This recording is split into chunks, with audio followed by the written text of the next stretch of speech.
Good day! Welcome to Lawyer Up by NDV Law. This is Attorney Nikki de Vega, Managing Partner of Nicolas and de Vega Law Offices. In today's video, I will talk about the revised penalties for the crime of estafa or swindling. Republic Act number 10951 is the law adjusting the amount or the value of property and damage on which a penalty is based and the fines imposed under the revised penal code. The penalty for estafa is basically dependent on the value of the damage or prejudice caused by the perpetrator. RA 10951 increased the amount of fraud, which is the basis of the penalty and the fine imposed for the crime of estafa under Article 315 of the revised penal code. Under this law, swindling or estafa shall be punished as follows. First, if the amount of the fraud does not exceed 40,000 pesos, the penalty of arresto mayor in its medium and maximum period shall be imposed. This is equivalent to 2 months and 1 day to 6 months imprisonment. Number 2. Now, if the amount of the fraud is over 40,000 but does not exceed 1.2 million, the penalty of arresto mayor in its maximum period to prisión correccional in its minimum period shall be imposed. This ranges from 4 months and 1 day to 2 years and 4 months imprisonment. Third, if the amount of the fraud is over 1.2 million but does not exceed 2.4 million, the penalty of prisión correccional in its minimum and medium periods shall be imposed, or 6 months and 1 day to 4 years and 2 months imprisonment. 4. If the amount of the fraud is over 2.4 million but does not exceed 4.4 million, the penalty of prisión correccional in its maximum period to prisión mayor in its minimum period shall be imposed. This ranges from 4 years, 2 months and 1 day to 8 years. Fifth, if the amount of the fraud exceeds 4.4 million, the penalty of prisión mayor in its minimum period, or 6 years and 1 day to 8 years, shall be imposed, adding 1 year for each additional 2 million pesos. However, the total penalty which may be imposed shall not exceed 20 years imprisonment.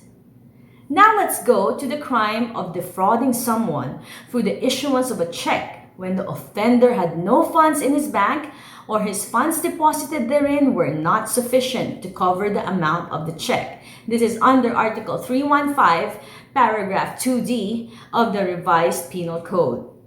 This type of estafa shall be punished. First, 1. If the amount of the fraud does not exceed 40,000 pesos, the penalty of prisión mayor in its minimum period, or 6 years and 1 day to 8 years, shall be imposed. 2.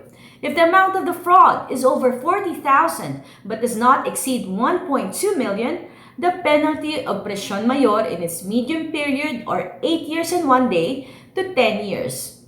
Number 3. If the amount of the fraud is over 1.2 million but it does not exceed 2.4 million, the penalty of prisión mayor in its maximum period equivalent to 10 years and 1 day to 12 years imprisonment. Fourth, if the amount of the fraud is over 2.4 million but does not exceed 4.4 million, the penalty is reclusión temporal in minimum and medium period, which is 12 years and 1 day to 17 years and 4 months imprisonment. Fifth, if the amount of the fraud is over 4.4 million but does not exceed 8.8 million, the penalty is imprisonment of reclusión temporal, which is 17 years and 4 months and 1 day to 20 years. And finally, if the amount exceeds 8.8 million, the penalty shall be reclusión perpetua. That's pretty long. That's around 40 years. As for other deceits, the penalty of arresto mayor, or 1 month and 1 day to 6 months, and or a fine of not less than the amount of the damage caused and not more than twice such amount, shall be imposed upon any person who shall defraud or damage another by any other deceits not mentioned under Articles 315 to 317 of the revised penal code. Moreover, any person who for profit or gain shall interpret dreams, make forecasts of fortunes, or take advantage of the credulity of the public in any other similar manner shall suffer the penalty of arresto mayor, or 1 month and 1 day to 6 months imprisonment, and or a fine not exceeding 40,000. Wow, that is certainly a lot of numbers and figures, so you better think twice before you defraud someone because the period of imprisonment is quite steep. If this video has been helpful, kindly subscribe to our YouTube channel by clicking on the subscribe button. You can also visit our website, ndvlaw.com, to learn more about legal matters in the Philippines. Thank you for watching Lawyer Up by NDV Law.